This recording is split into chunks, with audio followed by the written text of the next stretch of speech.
Aquella noche, el velo de la mansión parecía respirar un suspiro antiguo. El farol titilaba contra las paredes de piedra, proyectando sombras que se alargaban como dedos hambrientos. Recuerdo el sonido sutil de la seda deslizándose por el pasillo principal, un susurro de zapatos ausentes.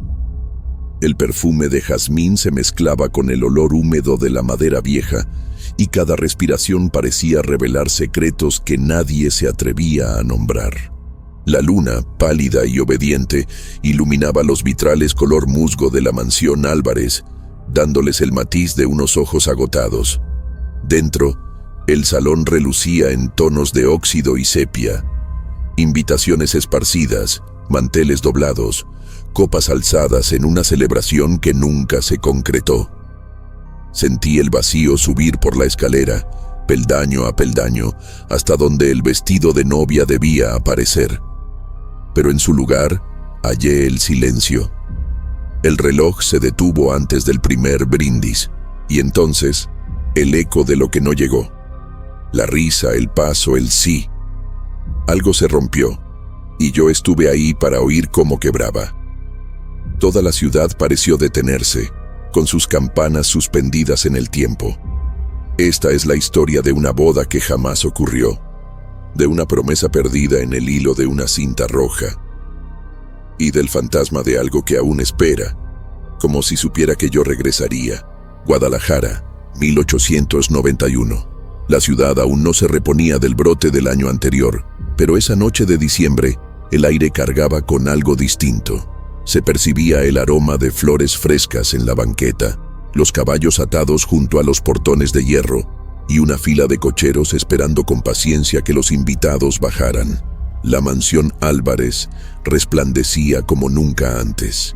Candelabros encendidos en cada ventana, músicos afinando violines en el salón y una mesa larga cubierta de manteles bordados a mano. Las mujeres lucían sus mejores vestidos, abanicándose bajo el calor de las velas. Los hombres, con corbatas firmes, miraban la escalera principal, esperando ver aparecer a la novia. Todos estaban ahí, menos ella. Faltaban 20 minutos para la ceremonia cuando comenzaron las primeras miradas incómodas. Un sirviente subió con prisa y volvió pálido. Solo dijo que la señorita Clara aún no bajaba. El prometido Arturo intentaba sonreír, pero sus dedos temblaban mientras giraba su reloj de bolsillo. La fiesta aún no lo sabía, pero el tiempo ya se había detenido. Las horas siguientes fueron un enredo confuso de murmullos, puertas cerradas y pasos apresurados por los pasillos. El sacerdote esperaba de pie, con el libro entre las manos, mirando fijamente la entrada vacía, como si pudiera invocar una presencia. Los invitados evitaban cruzar miradas. Había algo mal, pero nadie quería ser el primero en admitirlo.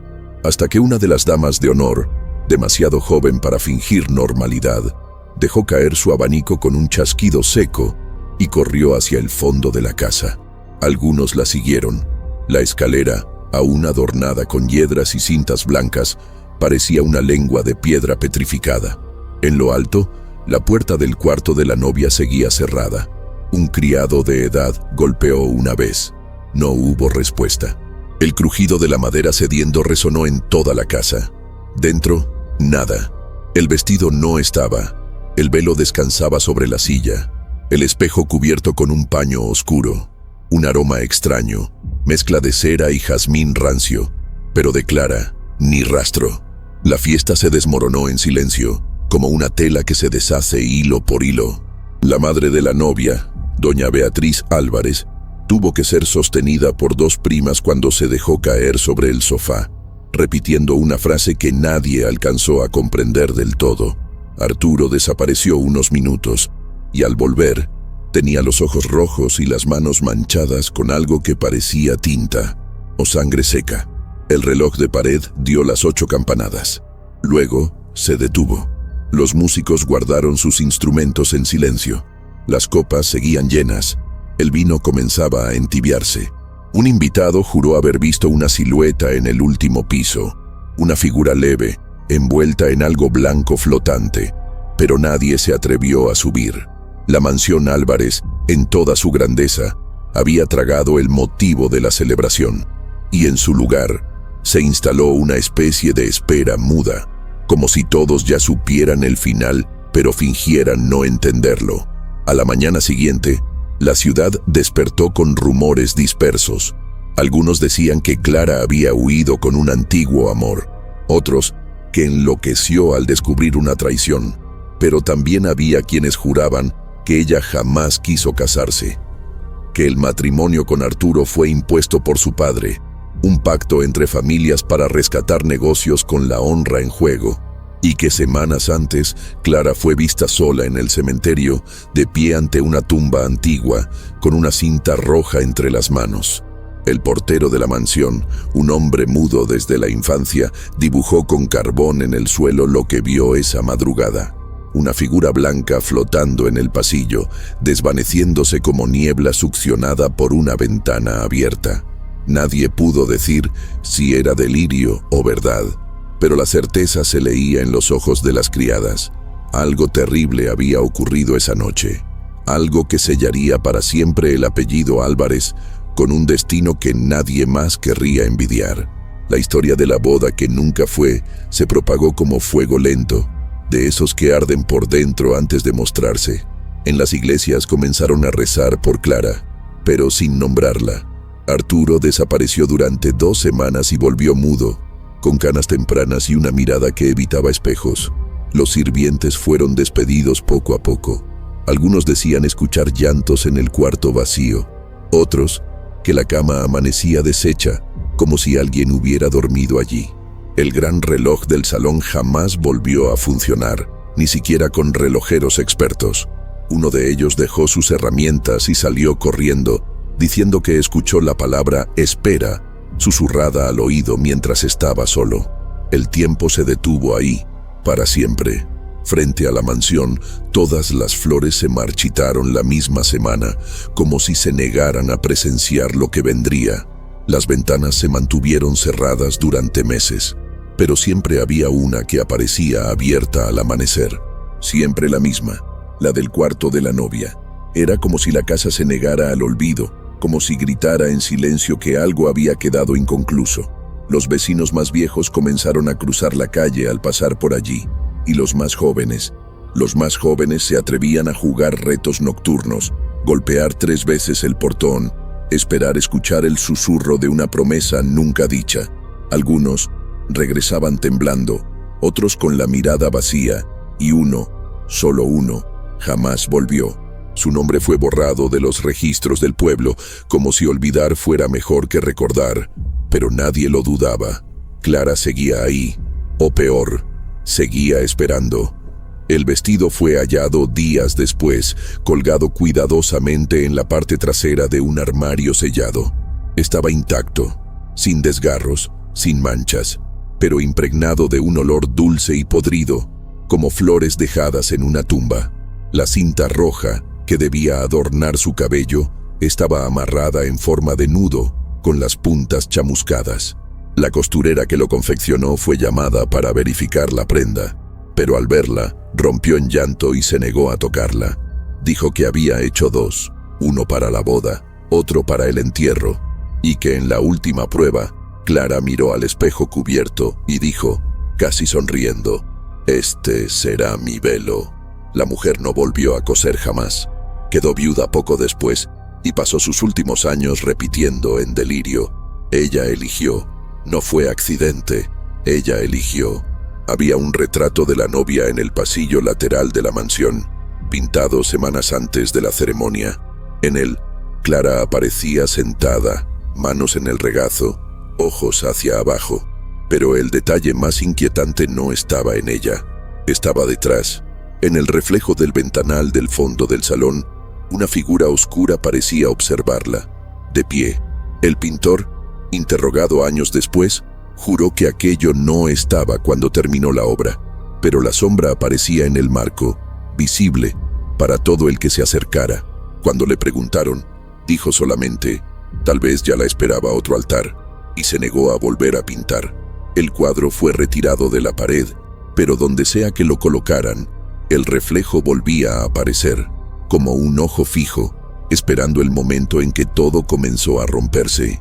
Y aún sin cuerpo, sin ataúd, sin cortejo, el pueblo comenzó a referirse a aquella noche como un velorio no oficial, la boda que no fue, la ceremonia jamás completada, el altar sin novia.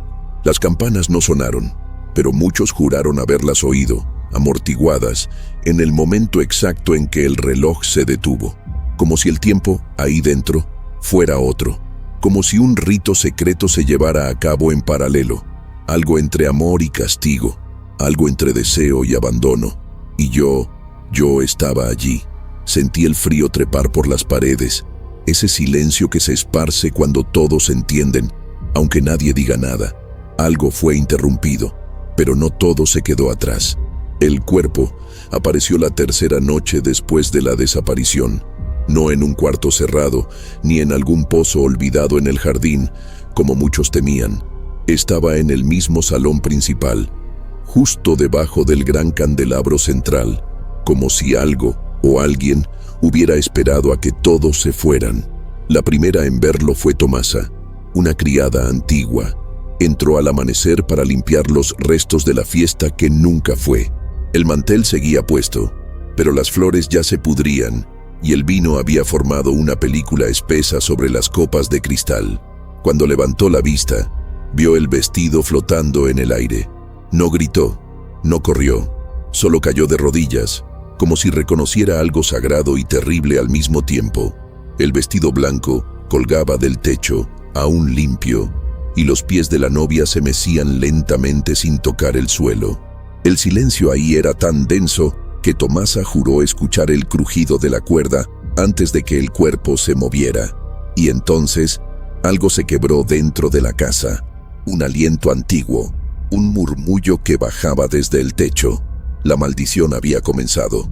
El detalle que más inquietó a los pocos que se atrevieron a mirar de cerca fue el lazo, una cinta roja, delgada, atada como un moño alrededor del cuello, ocultando la marca de la soga.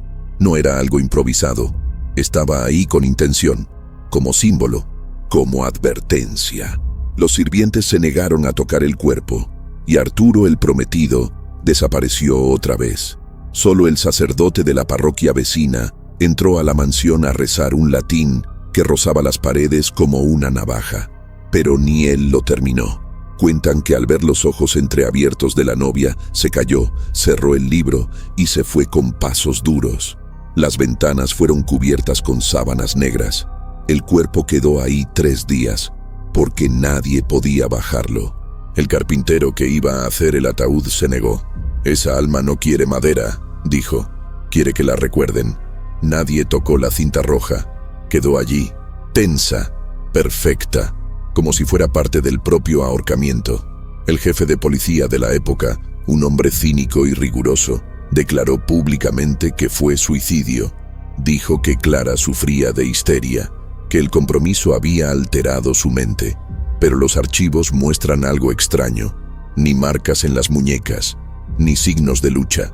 La cuerda estaba oculta dentro del techo, como si alguien la hubiera tirado desde arriba, como un mecanismo secreto. Y había cera derretida junto al cuerpo, vela roja. Detalle curioso, porque el salón solo usaba velas blancas. La ciudad se paralizó 2 días. Las campanas no sonaron. La misa se celebró a puerta cerrada. Nadie pronunció su nombre en voz alta, pero en los callejones se susurraba un mito antiguo. La novia suspendida, leyenda del interior mexicano, donde jóvenes prometidas eran ofrecidas al umbral si no alcanzaban el altar. Clara habría sido la primera en siglos, o solo otra más. El día que bajaron el cuerpo, el aire era más frío que cualquier otra mañana de diciembre. Incluso el sol parecía distante, envuelto en una niebla sin explicación. Quienes cargaron el ataúd juraron que era más liviano de lo normal, y que dentro, el cuerpo no pesaba, como si algo faltara, o ya hubiera sido tomado. La cinta roja no fue enterrada con Clara, fue quemada, pero no por cualquiera. Dicen que fue su madre, doña Beatriz, quien encendió el fósforo, y al ver la llama subir, murmuró: «Ahora también nos ve».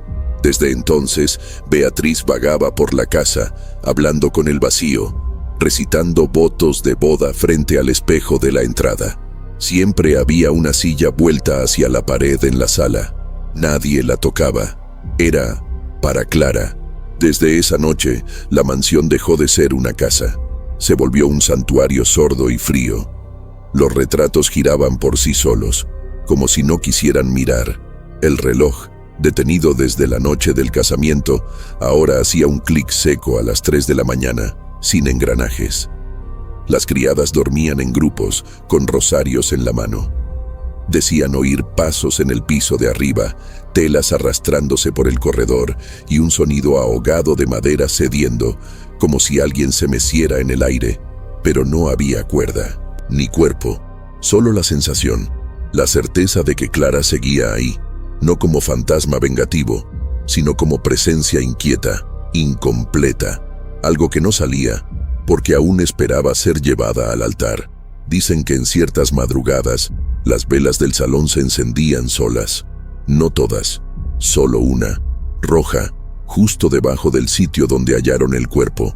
La cera caía en línea recta, marcando un sendero invisible entre el techo y el suelo. Y al lado, una sombra, sutil, inmóvil, pero real. Algunos veían velo, otros solo pies descalzos, pero todos sentían lo mismo, un escalofrío detrás del cuello, como si algo los observara desde arriba. La mansión se volvió famosa entre exorcistas. Venían, miraban y se iban en silencio. Uno de ellos, anciano, murmuró antes de partir: a la novia no se la saca del altar a la fuerza. Si prometió esperar, va a esperar hasta que él regrese. Arturo nunca volvió a la mansión. Vivió en silencio, apartado, con el cabello blanco antes de los 30. Dicen que murió joven. Su último deseo fue enterrado con él, una cinta roja entre los dedos. Nunca explicó por qué.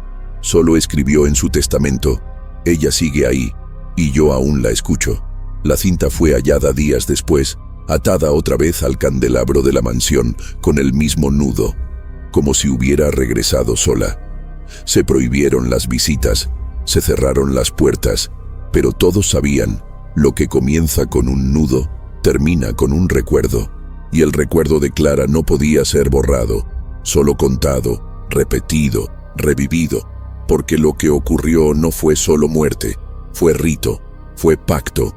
El periódico local evitó los detalles, pero semanas después apareció una breve nota sin firma. La novia suspendida sigue en el salón. Nadie la ve, pero todos la sienten. La casa respira por ella, y nada más.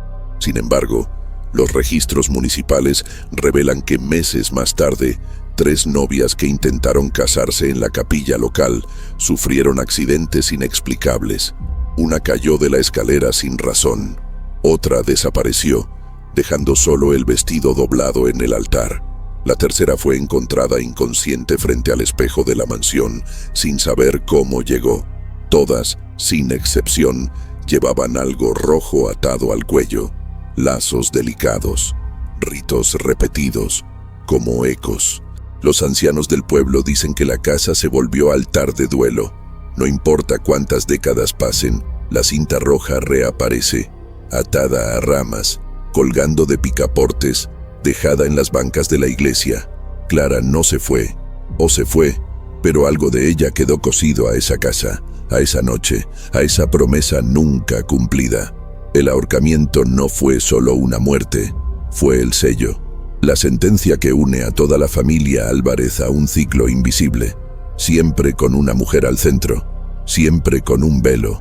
La mansión, hasta hoy, guarda ese velo, intacto, limpio, como si ella aún fuera a entrar por la puerta, caminando despacio, la cinta roja en el cuello y los ojos, ya no en el novio, sino en nosotros. Durante mucho tiempo, los Álvarez caminaron por las calles de Guadalajara como quien pisa mármol, sabiendo que todos los miraban, esperando que el mundo se inclinara ante ellos. La fortuna de la familia venía de tierras heredadas, matrimonios estratégicos y pactos silenciosos que no siempre usaban palabras. La mansión, construida piedra por piedra con materiales traídos de Europa, era símbolo de ese poder. Columnas italianas, vitrales franceses y espejos tan antiguos que parecían absorber a quien los miraba demasiado tiempo. Pero había un detalle que los vecinos murmuraban en voz baja. Ningún matrimonio Álvarez había terminado bien. Viudas prematuras, hijos que no llegaban a nacer, novias desaparecidas días antes de la boda. Era como si la familia arrastrara una deuda con algo que no perdonaba ceremonias, algo que observaba, paciente, esperando cobrar. Con Clara fue la misma esperanza de redención, el mismo error de siempre. Los rumores sobre el linaje de los Álvarez no eran nuevos. Algunos decían que el bisabuelo, don Ignacio, selló su riqueza jurando lealtad a un espejo ancestral, un artefacto traído del viejo mundo, heredado de una estirpe de alquimistas españoles. Ese espejo, decían, fue colocado en la mansión como decoración, pero jamás reflejaba a la persona por completo. Siempre faltaba algo: el rostro ligeramente borroso, la sombra ausente, el reflejo sonriendo en otro ritmo. Las mujeres de la familia eran instruidas para cubrirlo con un paño negro cada vez que se anunciaba un compromiso. Para que no vea, les decían. Y aún así, Clara miró. La víspera del compromiso, sola, quitó el velo y se acercó. Lo que vio, nadie lo supo. Pero desde ese día comenzó a dejar notas por la casa, todas con la misma frase: si me ven después de la ceremonia, no soy yo. La relación entre los Álvarez y el pueblo siempre fue distante. La mansión estaba aislada, rodeada de árboles altos y guardias discretos. Casi nadie del pueblo entraba, y los sirvientes, incluso los más fieles, tenían que firmar un juramento de silencio. Algo raro para la época. Pero con la muerte de Clara, la presión creció. Algunos pobladores afirmaron haber escuchado gritos las noches previas a la boda, y luces rojas encendiéndose solas en las ventanas del tercer piso. Un campesino aseguró haber visto a Arturo y al padre de Clara cargando una caja larga durante la madrugada.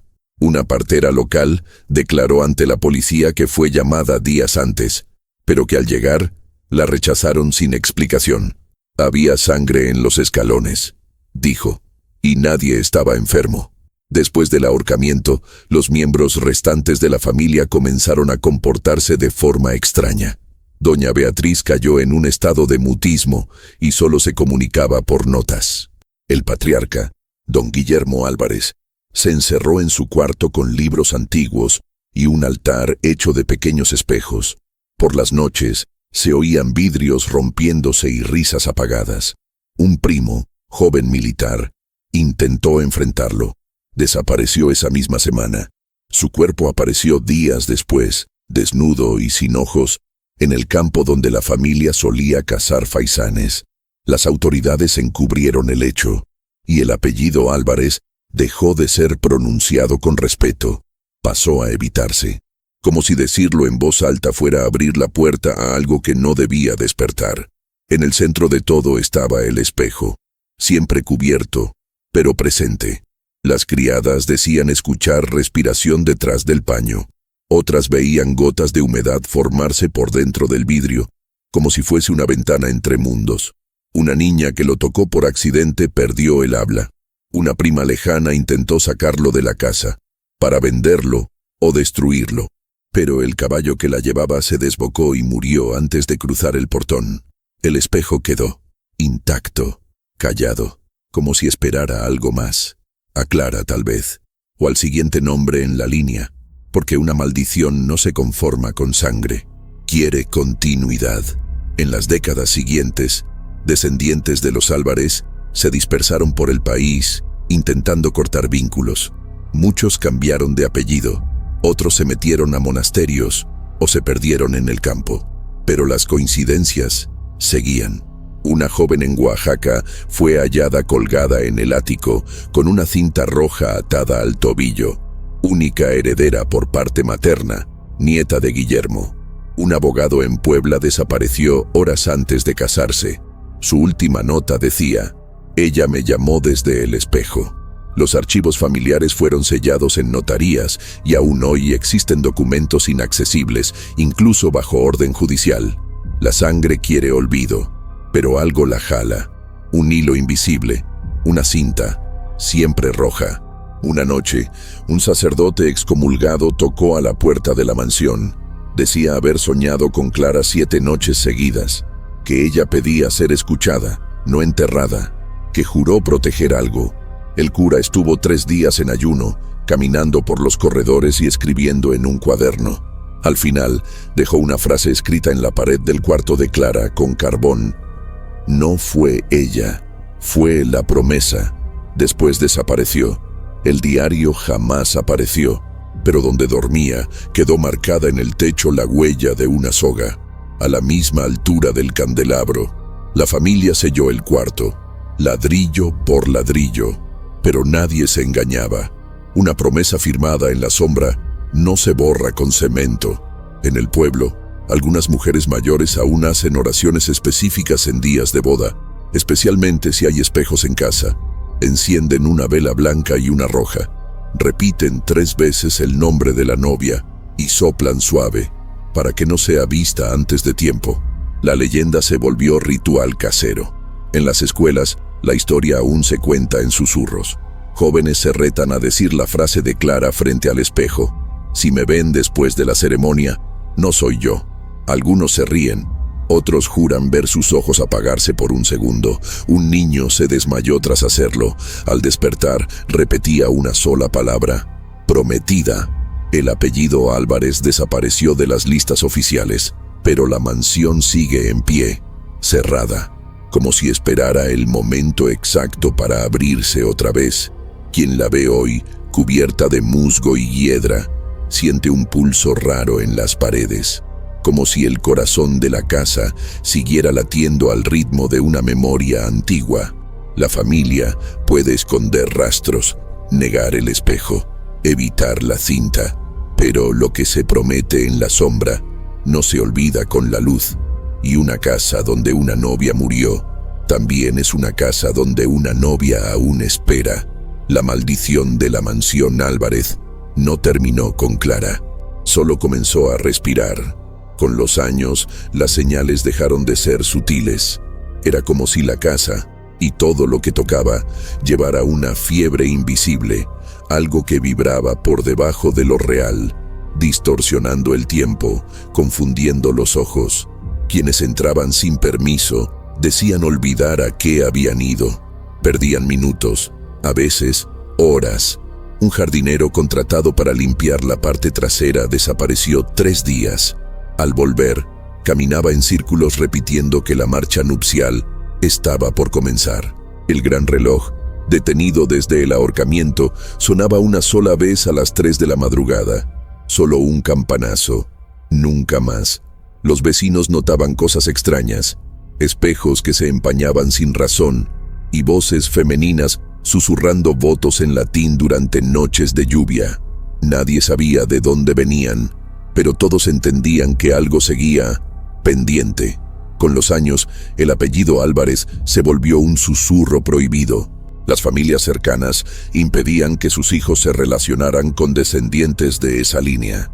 Pero el destino no se detenía por precaución. En 1912, una joven llamada Eugenia Álvarez desapareció el día de su boda. Era bisnieta de Guillermo. El vestido apareció intacto, colgado en la ventana de la iglesia, con una cinta roja en forma de cruz sobre el pecho. Un año después, su hermana gemela murió de forma repentina durante un ensayo de coro. Testigos dijeron que cantaba una melodía que nadie más conocía, versos en latín, mientras un velo blanco parecía girar a su alrededor. Los médicos no encontraron causa. El corazón simplemente se detuvo, dijeron, como si hubiera respondido a un llamado más antiguo que el cuerpo. La mansión, aunque vacía, seguía atrayendo, como si invocara a ciertas personas. Niños desaparecían por horas y eran hallados en el jardín frente a la puerta principal, con los ojos vidriosos y las manos en posición de oración. Una niña de 8 años le dijo a su madre: «La señora del listón rojo me enseñó una canción. Esa noche soñó con Clara». Describió el vestido con precisión y entonó, en voz baja, el mismo canto que la hermana de Eugenia había cantado décadas antes. «Veni sponsa, veni transite». La cinta roja apareció amarrada a su muñeca por la mañana. Nunca volvió a sonreír. La familia se mudó y desapareció. El cuarto quedó cerrado, pero aún hoy puede escucharse dentro un leve sonido de tela arrastrándose. Desde la década de 1940 comenzaron a surgir relatos de novias desaparecidas, en distintos estados, en distintas familias, pero todas con una conexión lejana a los Álvarez. Investigadores que estudiaron los casos encontraron un patrón. Siempre había un espejo antiguo en la habitación, y alguien, una hermana, una amiga, decía haber escuchado a la novia hablar sola frente a él. «Ya estoy lista». Nunca se sabía si hablaban con ellas mismas o con alguien detrás del vidrio. Algunas fueron halladas en estado de shock, internadas en psiquiátricos. Todas dibujaban lo mismo: una mujer con velo, cinta roja en el cuello y ojos sin iris. Un experto en rituales ibéricos identificó la figura. Es Clara Álvarez, pero esa mujer no existió. Después de esa frase, el hombre se negó a hablar más del tema. No era solo la casa. Era como si la maldición se hubiese esparcido como enfermedad silenciosa a través de los objetos de la familia. Un abanico, un broche, un marco. Cualquier cosa usada el día del compromiso podía contener rastros del rito. Un anticuario en Veracruz relató que cada vez que colgaba el espejo de bronce, alguien golpeaba su puerta preguntando si vendía vestidos de novia. Él nunca mostró ninguno, pero cuando respondía que no, la persona se alejaba en silencio. Una noche, decidió cubrir el espejo con una sábana roja. Al día siguiente, el vidrio amaneció agrietado y la cinta apareció atada al picaporte. Desde entonces, encerró el espejo en una caja de plomo, pero cada noche se escucha desde el sótano un sonido tenue de vidrio siendo arañado, como si algo allí dentro aún quisiera ser visto. En el interior de la mansión aún quedaban espejos originales. Durante una remodelación en los años 70, un arquitecto entró solo a tomar medidas. Tenía el plano en mano, pero cada vez que giraba un pasillo, regresaba al salón principal, como si la casa lo guiara en círculos, hasta que entró en un cuarto sin ventanas, sin puertas, solo un espejo apoyado contra la pared. Dijo que sintió su respiración cambiar, que por un segundo su reflejo caminó fuera del marco. Gritó. El espejo se partió. En la grabación de su plancheta, donde anotaba observaciones, se escucha un susurro. Aún falta el beso. La obra fue cancelada. El arquitecto se fue del país. Jamás trabajó en interiores. Cuando alguien le pregunta, solo dice, es real. Lo que ella quiere, aún no sucede. Los herederos más recientes intentaron ignorar el legado. Intentaron vender la mansión, pero todas las transacciones fallaban. Compradores desaparecían o desistían antes de firmar. Uno de ellos, ingeniero escéptico, agendó visita. Nunca llegó. Su coche fue hallado a 5 cuadras, con las puertas abiertas y el motor encendido. En el asiento del copiloto había una cinta roja perfectamente doblada, sin huellas, sin rastros, solo una anotación en su agenda. Álvarez, mirar el espejo antes de firmar. El corredor de bienes renunció esa semana. Nunca más pasó por esa calle. Decía que el vidrio de su coche se empañaba solo cada vez que se acercaba, como si alguien respirara desde dentro. Sacerdotes, estudiosos, ocultistas, todos intentaron comprender el origen. Las teorías se acumulaban sin solución. Algunos decían que Clara no fue la primera, sino la repetición de una entidad antigua, la novia eterna. Otros, que el ritual interrumpido creó una grieta donde el tiempo y la muerte no obedecen. Algunos afirmaban que la cinta roja era una firma, no de Clara, sino de algo que se manifestaba a través de ella. Algo que usaba el símbolo del matrimonio, unión, pureza, entrega, para invertirlo, para encarcelar. La única certeza era la repetición. Siempre una mujer, siempre un espejo, siempre una cinta roja, nunca un final. Con el tiempo, los registros oficiales comenzaron a desaparecer. Testigos cambiaban sus versiones. Archivos se extraviaban.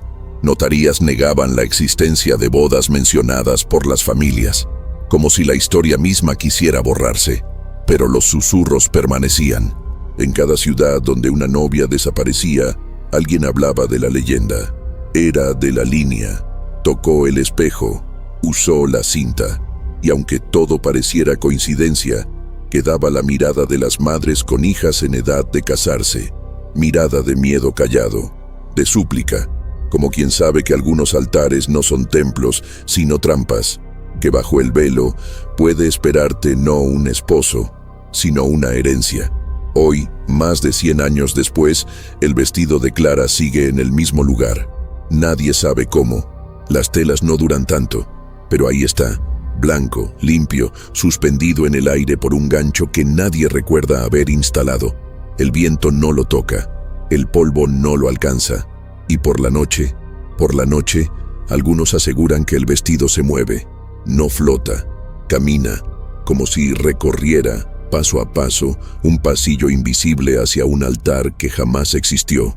Se escuchan pasos sobre madera seca, siempre 3, una pausa, 3 más, y al final, el sonido de algo que se tensa en el techo, como una cuerda, lista para usarse otra vez. Llegó con el rostro cubierto de polvo y un sobre arrugado entre las manos. Se llamaba Julián y llevaba un apellido que nadie se atrevía a decir en voz alta. Álvarez, el último, o el único que aún admitía cargarlo sin miedo. Apareció una mañana nublada, cuando las campanas de la iglesia no sonaron. Caminó solo hasta la mansión, con la llave antigua colgando del cuello y una expresión que mezclaba desafío con tristeza. No era curioso, ni escéptico, era heredero, y venía con un propósito claro: romper lo que muchos llamaban maldición. Pero yo vi en sus ojos que no creía posible lograrlo. Aún así, entró.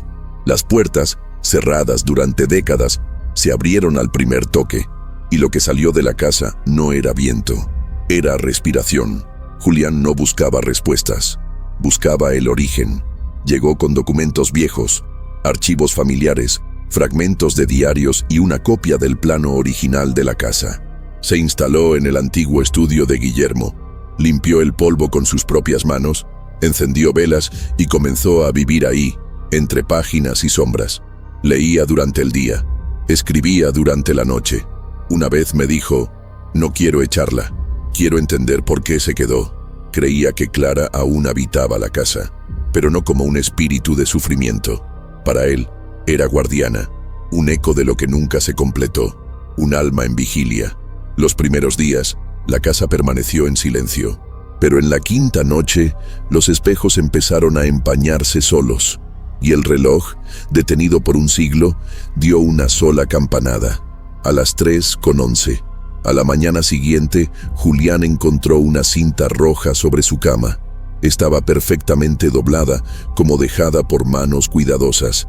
A su lado, una fotografía antigua de Clara, aún niña, sentada en el jardín. En el reverso, una frase escrita con caligrafía delicada: no rompiste, solo comenzaste. Desde ese día, sintió que la mansión reaccionaba. Los escalones ya no crujían igual. Puertas abrían hacia habitaciones que no estaban en el plano. Seguía el sonido de una melodía, un piano lejano, desafinado, que cada noche tocaba la misma marcha nupcial. Al buscar la fuente, siempre terminaba en el mismo pasillo, frente al espejo cubierto. Ese, el que Clara miró antes del compromiso, el que nadie se atrevía a tocar. Julián quitó la tela del espejo al 8º día. Me contó después que esperó el atardecer, encendió 2 velas, una blanca y una roja, y se paró frente al vidrio durante 12 minutos. En ese tiempo su reflejo sonrió antes que él. Vio una mujer con velo pasar por detrás. Vio el vestido moverse, pero no huyó. Se quedó ahí, quieto, hasta que una grieta apareció en una esquina del espejo como una lágrima detenida. La tocó, y al hacerlo, sintió calor. No venía de la casa, era piel viva. Al día siguiente, dibujó un nuevo plano de la mansión. Había un cuarto nuevo, espacio circular, sin ventanas, con los nombres del linaje escritos en las paredes. En el centro, una silla vacía, con una cinta roja colgada en el respaldo. Comenzó a soñar con Clara todas las noches. Siempre la misma escena. Ella caminaba por un pasillo que se extendía sin fin. Nunca volteaba, solo avanzaba, con el vestido flotando detrás. Julián intentaba llamarla, alcanzarla, pero siempre despertaba antes. Decidió entonces recrear el sueño en el mundo real. Vació el pasillo central, colgó telas blancas en las paredes y caminó, repitiendo el nombre de Clara en voz baja. Al final del trayecto, halló algo que no estaba ahí antes: el vestido. Sí, el original, limpio, suspendido en el aire, sostenido por un gancho invisible, sin polvo, sin tiempo. La cinta roja colgaba del cuello, y debajo, los zapatos que Clara debía usar en la boda. El mismo número, el mismo bordado, todo intacto. No dudó, solo lloró. Lo que Julián hizo después es difícil de explicar. Organizó la ceremonia, solo. Encendió las velas, se puso el traje de su abuelo, colocó un disco antiguo en un tocadiscos viejo y caminó por el pasillo vacío hasta el vestido. Hizo votos, reales, con voz firme, como si alguien los escuchara. Acepto tu espera, acepto tu dolor y te devuelvo lo que te fue arrebatado. Al final, besó la cinta. En ese momento todas las ventanas de la mansión se abrieron a la vez. Y el espejo, ese espejo, se rompió sin ser tocado. Un viento fuerte recorrió la casa, pero no era viento, era el sonido de alguien yéndose, o quizás, por fin, llegando. En los días siguientes, la casa se volvió más liviana. Las paredes ya no crujían. El reloj dio 12 campanadas por primera vez en 100 años. Y la cinta desapareció. No estaba en el vestido, ni en la silla, ni en los marcos, como si ya hubiese cumplido su función. Julián dormía tranquilo. Sonrió por primera vez. Dijo que tal vez la promesa finalmente se había cumplido, que Clara al fin descansaba. Entonces escribió todo, detalló cada visión, cada sonido, cada palabra, y dejó el manuscrito sobre el escritorio con una sola frase al final: si alguien vuelve a oír los pasos, no interrumpas, solo está recordando. Desapareció a la mañana siguiente. Su ropa seguía en el cuarto. La pluma aún tenía tinta fresca, pero Julián ya no estaba. La puerta principal, abierta, sin señales de lucha, sin huellas, solo un espejo nuevo en el centro del salón, y en su reflejo, el pasillo, infinito, el mismo que él soñaba, y al fondo, una figura inmóvil, con velo. Se cree que fue con ella, que Clara, al ser liberada, lo llamó, no como castigo, como reconocimiento, como si al final él hubiese aceptado no solo su historia, sino la de ella. La casa sigue ahí, silenciosa, pero ya no en ruinas. Hay flores en los floreros, las ventanas no rechinan, y por las noches algunos dicen que se oyen dos voces conversando, una femenina, suave, como un susurro en la nuca, y otra masculina, firme, serena, como si alguien le contara su historia a la casa, y la casa escuchara. El vestido no se volvió a ver.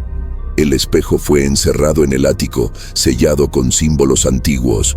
Pero a veces, entre las grietas del techo, se filtra un rayo de luz reflejada, roja, como una promesa cosida al tiempo, que tal vez no fue rota, solo cumplida. La casa sigue ahí, no como ruina, sino como reliquia viva. La madera, ennegrecida por el tiempo, el hierro del portón cubierto por óxido que parece sangre seca, y las paredes que respiran humedad, pero no se derrumban. La mansión Álvarez parece resistirlo todo, la lluvia, el abandono, el calor, el olvido, como si estuviera hecha de otra materia, una que no obedece al desgaste del mundo. Los vidrios permanecen intactos, incluso tras tormentas, y los espejos, aunque cubiertos, brillan por debajo de los paños, como si fueran ojos entrecerrados en eterna vigilia. Quienes pasan frente a ella bajan el paso. Quienes viven cerca no dejan las ventanas abiertas de noche. Hay un respeto que no se explica, un pacto silencioso entre el pueblo y lo que habita ahí dentro, aunque nadie lo diga en voz alta. Hoy, la calle donde está la mansión ya no se llama Calle de la Luna, como antes. Cambiaron el nombre en los años 90, después de que una joven recién casada desapareciera, dejando solo su anillo en la ventana de la iglesia. Pero nadie olvida la dirección. Al atardecer, aún se ven personas paradas frente al portón, en silencio, como si escucharan algo. Y escuchan. Quienes se atreven a quedarse más de 5 minutos aseguran oír pasos, primero suaves, luego más pesados, como si alguien caminara con un vestido largo, arrastrando tela. Hay quienes oyen el lazo siendo tensado, el sonido de una cuerda estirándose, y, pocas veces pero siempre igual, un susurro, femenino, tan cerca que se siente el aliento, algo como, aún no ha terminado. El tiempo parece no tener poder dentro de esa casa. La naturaleza que la rodea obedece otras reglas. Los árboles crecen torcidos, inclinados hacia la casa, como si la escucharan. Los pájaros no se posan, ni las hormigas cruzan el jardín. Y aunque no vive nadie allí, por las mañanas huele a vela apagada. Cuando el sol atraviesa los vitrales, las formas que se proyectan en el suelo del salón no pueden ser fotografiadas. Un fotógrafo lo intentó, pero al revelar las imágenes, todas mostraban lo mismo, una silueta con velo frente al espejo, incluso cuando el espejo ya no estaba. El fotógrafo abandonó su oficio después de eso. Dicen que ahora vive aislado y que cada noche repite el nombre Clara como si fuera una oración o una disculpa. Las nuevas generaciones tratan la mansión como una leyenda urbana, un reto de valor. Grupos de jóvenes intentan entrar de noche. Algunos lo logran, pero casi todos regresan distintos. Un chico perdió el habla durante 3 días tras tocar el pasamanos de la escalera. Una joven fue hallada en el jardín, diciendo que su reflejo se dio la vuelta y salió del espejo. Otros, más temerarios, se acercaron al salón principal y escucharon la marcha nupcial tocándose sola en un piano que ya no existe.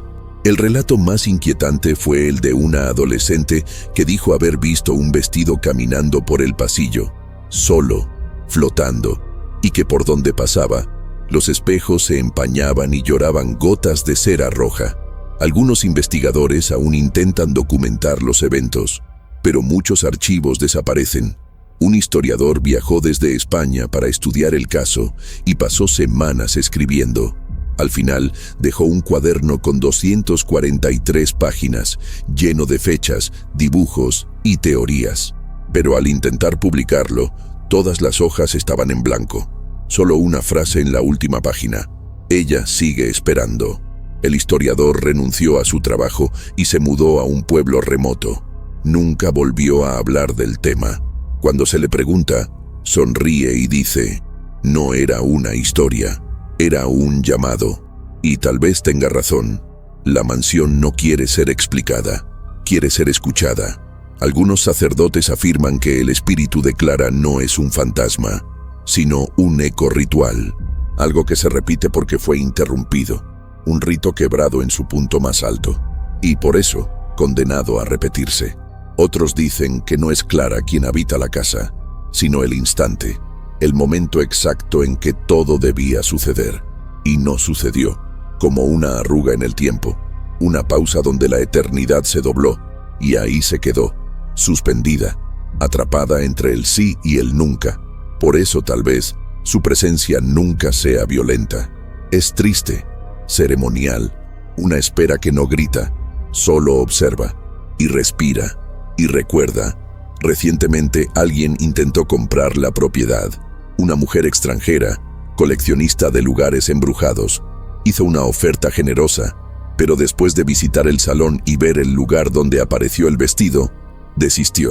Dijo que algo ahí mira de vuelta, que no era una energía, era una conciencia, y que sintió claramente que no era bienvenida. Su asistente se desmayó en el baño. Al despertar no recordaba su nombre. Cuando le preguntaron qué pasó, solo dijo, ella me llamó por mi nombre completo, y yo no se lo dije a nadie. La venta fue cancelada, y la casa sigue donde está, como si se hubiera elegido a sí misma como su propia guardiana. Hoy, Cuando alguien pregunta por Clara, el pueblo responde en silencio. Pero todos saben del lazo, del vestido, del espejo y de la ceremonia que jamás se completó. Es como si la ciudad hubiera aprendido a convivir con ella, a aceptarla como parte de su historia, como si el tiempo ya no intentara borrarla. Y quizás está bien así, porque hay historias que no deben terminar, solo contarse, de generación en generación, como un secreto que no busca ser revelado, solo respetado. Por las noches, la calle de la mansión se oscurece más rápido. Los faroles titilan cuando alguien se acerca. El portón cruje, aunque no haya viento. Y siempre hay un punto de luz en el salón, como si una vela roja siguiera encendida, esperando el regreso de algo que nunca se fue. Algunos dicen que Clara fue liberada, otros que eligió quedarse, pero yo creo que está en cada lugar donde una novia se viste en silencio, donde un espejo se empaña sin razón, donde el tiempo duda y donde la espera se convierte en susurro. Escucha, a veces es casi imperceptible, un murmullo que baja por la escalera aunque no haya nadie, un leve crujido como tela estirándose, una respiración contenida en el espejo y una promesa, nunca dicha pero sentida. No es amenaza, ni castigo, es solo el eco de lo que debió ser, el altar que no se cumplió y el paso que aún falta dar. Si esta historia te puso la piel de gallina, comenta desde dónde nos estás viendo, deja tu like para no romper la promesa y comparte este video con alguien que amaría conocer este misterio. ¿Quién sabe? Tal vez la cinta roja también esté más cerca de lo que crees.